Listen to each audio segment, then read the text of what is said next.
Армысыздар, құрметті оқырмандар. Бүгінгі айдарда біз құмырашылық ісінен шеберлік сабақ өтетін боламыз. Сіздермен бірге мен, Ержан Кенжеболатұлы.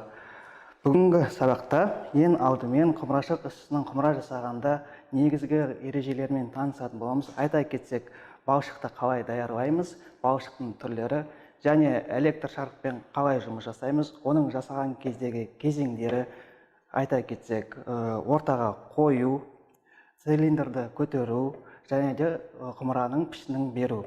Ең алдымен біз балшықты даярлау керекпіз. Бізде арнайы балшық бар. Кез келген құмыраны жасаған кезде ең алдымен балшықты жақсылап даярлау керек. Ол үшін әртүрлі әдістер бар. Балшықты илеудің әртүрлі әдістері бар. Сіздермен таныстырып өтем. Ең бірінші әдіс ол бізде мүйіз тәріздес әдіс. Ол үшін балшықты жоғарылап көтереміз, қоямыз. Содан кейін өзімізден ары қарай итереміз.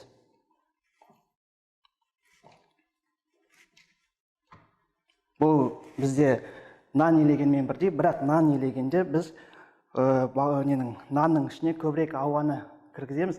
Бұл жерде балшықтың ішінен керісінше ауаны шығару қажетпіз.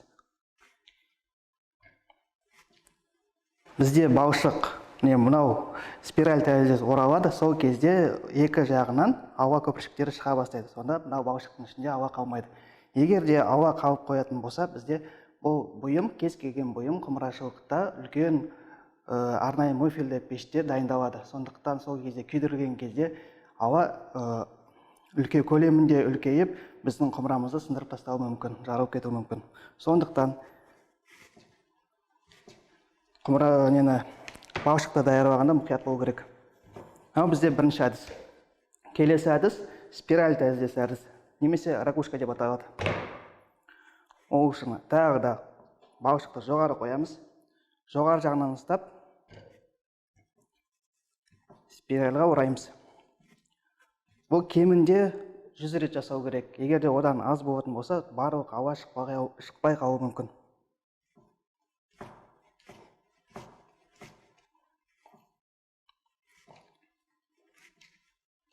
Бұл жерде бізде ең негізгісі балшықты ішінен сыртына айналдырып өтіріп, қайтадан ішіне араластыру. Сонда бізде балшығымыз бірыңғай болады. Ешқандай ішінде тастар да болмайды, қатып қалған жерлер де болмайды. Мысалға, мен мына жерге қазір белгі қойсам, белгіні қойдым, ары қарай араластырсам,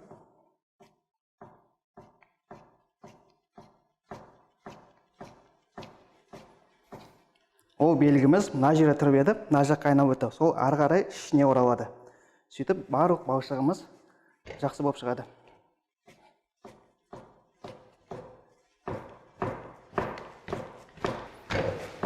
Илеп болғаннан кейін, біз оны қолмен біраз ұрғылау керекпіз.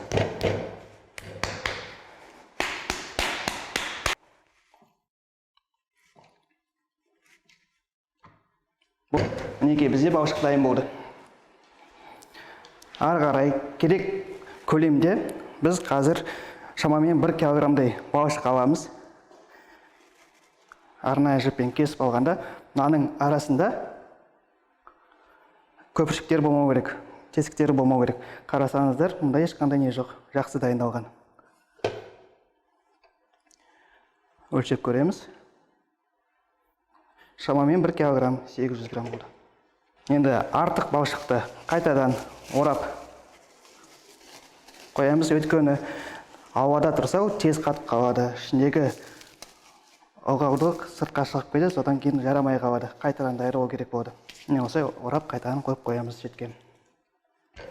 Мынау балшығымызды дөңгелек формаға пішінге келтіреміз. Ал мына жерде бізде электр шарық, бұл арнайы осы құмыра жасау үшін жасалған станок. Бұл жерде бізде привод аяқпен, регулировка аяқпен болады. Мысалға айналдырған кезде бұның жылдамдығы 0-ден 300-ге дейін бізге нағыз ықтимал жылдамдық. Электр шарықтың тақтайшасының ортасын тауып, сол ортаға жаңағы саз балшығымызды жабыстыру қажетпіз.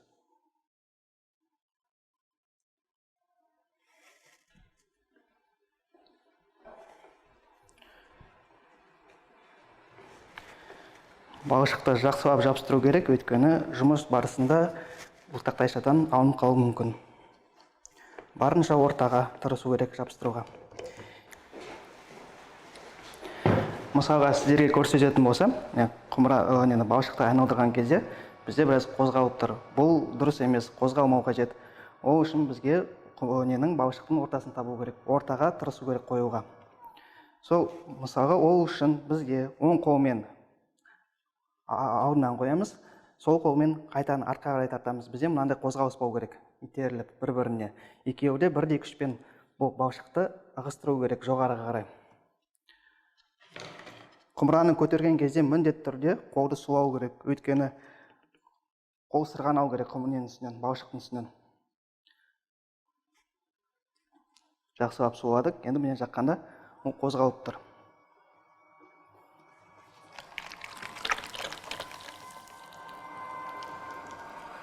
Қарасаңыздар, формасы өзгерді. Мына жердегі ортасы табылды, ешқандай шайқалыс, ештеме жоқ. Ары қарай дәл осындай әдіспен жоғары қарай көтереміз. Осы форманы біз конусқа айналдыру керекпіз.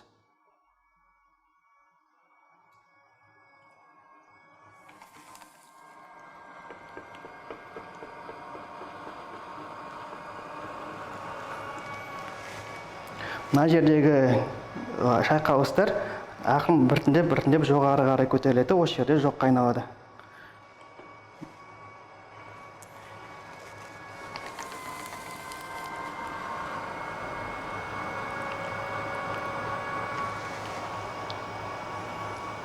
Енді осы конусты қайтадан артқа қарай, төменге қарай түсіру керек. Ол үшін жоғарыдан емес, кішкене шеттен алға қарай итеруіміз қажет. Мысалға осылай. Бұл үрдіс мысалға фонтанның үрдісіне ұқсайды. Астынан көтеріліп, су қайтадан шетке жайылады. Мұнда дәл солай балшық жоғарыға көтеріледі ортасынан, сосын шетімен қайтадан төмен қарай түседі. Сонда бізде тағы бір рет біздің балшығымыз араласады.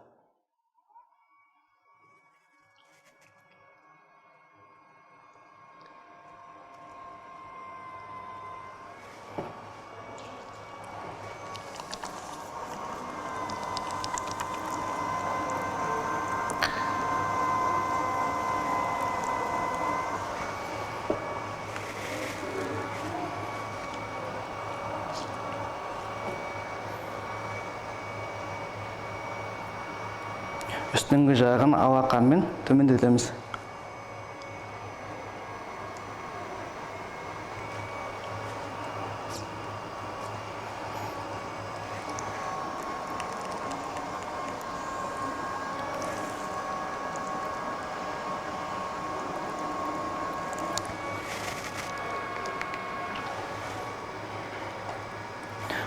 Мінекей біздің балшығымыз ортаға орналасты. Енді келесі кезең бізде осы балшықтың ортасын тауып шұңқыр жасаймыз. Шұңқыр жасағанда ескеретін бір жайт, біз мынаның электр шарықтың табағына дейін теспеу қажет. Өйткені егер біз кез келген ыдыстың астында түбі болады, сол түбін тесіп тастаймыз. Егер мынаған дейін тесетін болсақ, түбі болмай қалады. Сондықтан кем дегенде 1 сантиметр балшық қалдыру керек. Ол үшін шеттен ортаға қарай қолды қозғалтамыз сұқ саусақпен. Ортасын таптық.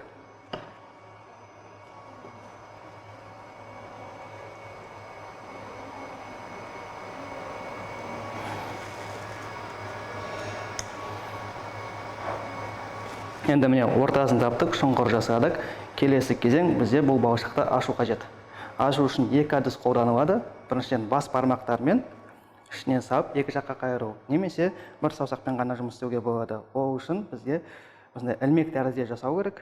Саусағымызды бүгіп, соның ішінен салып, алақанымызды кері аударып, сол қолдың артқа қарай тартамыз.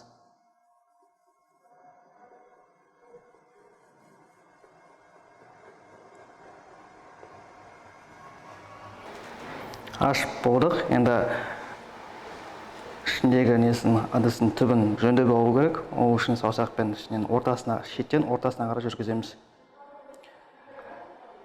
Электр шарықтың жылдамдығын азайтамыз.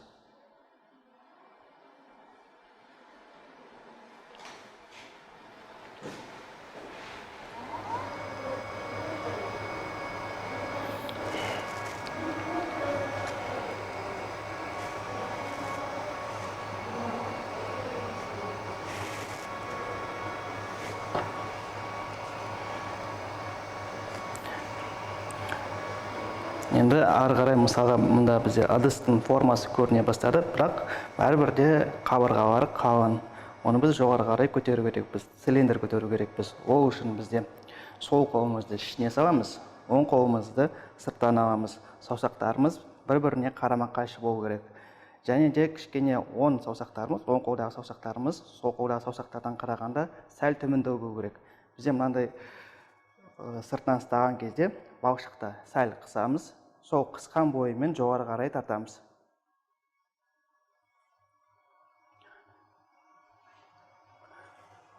Жоғары қарай көтерген кезде баяу қозғау керек. Жылдам қозғалған кезде затымыз бөлініп қалуы мүмкін. Қайтадан ортасын табу қажет болады.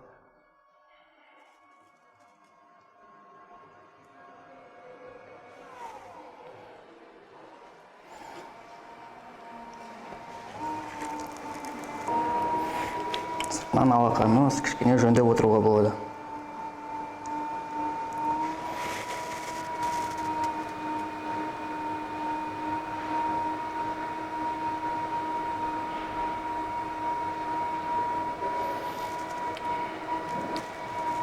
Цилиндрді көтердік. Енді мынаның ішінде артық су қалып қалды.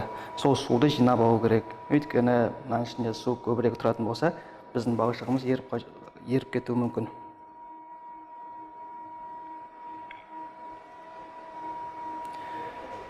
Жалпы цилиндр дайын. Енді кішкене жөндеу ғана қалды. Ол үшін мынандай ағаш қалақшаларды қолданамыз. Стек деп аталады.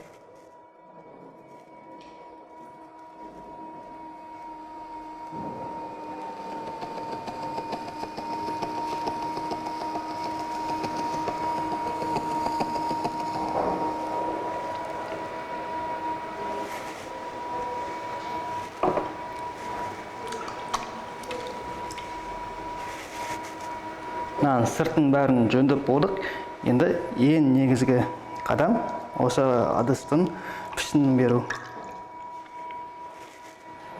Ол үшін мысалға оны жабуға болады. Бүйтіп қолмен керісінше ашуға болады. Қайтадан. Немесе құмырада бізде бүйірлер болады, сол бүйірін шығаруға болады. Ол үшін қолымызды сулап, цилиндрдің орта кезінен сыртқа қарай ығыстырамыз қолды.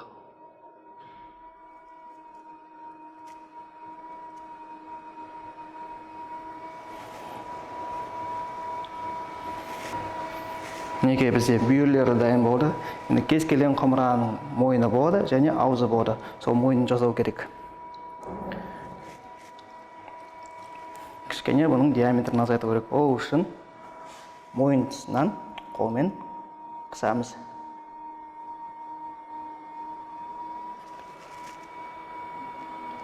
Неге бізде мойын дайын болды.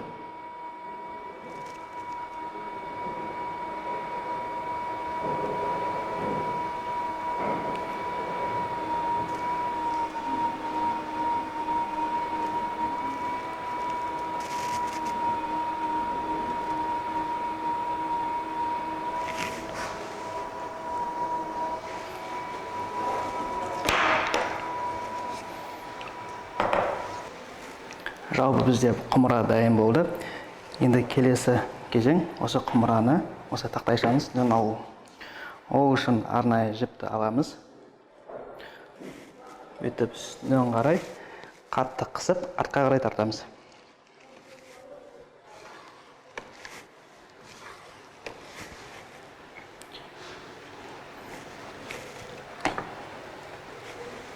Мысалға мынандай құмыра бізде дайын болды. Ал құрменді оқырмандар, келесі сабақтарда жүздескенше.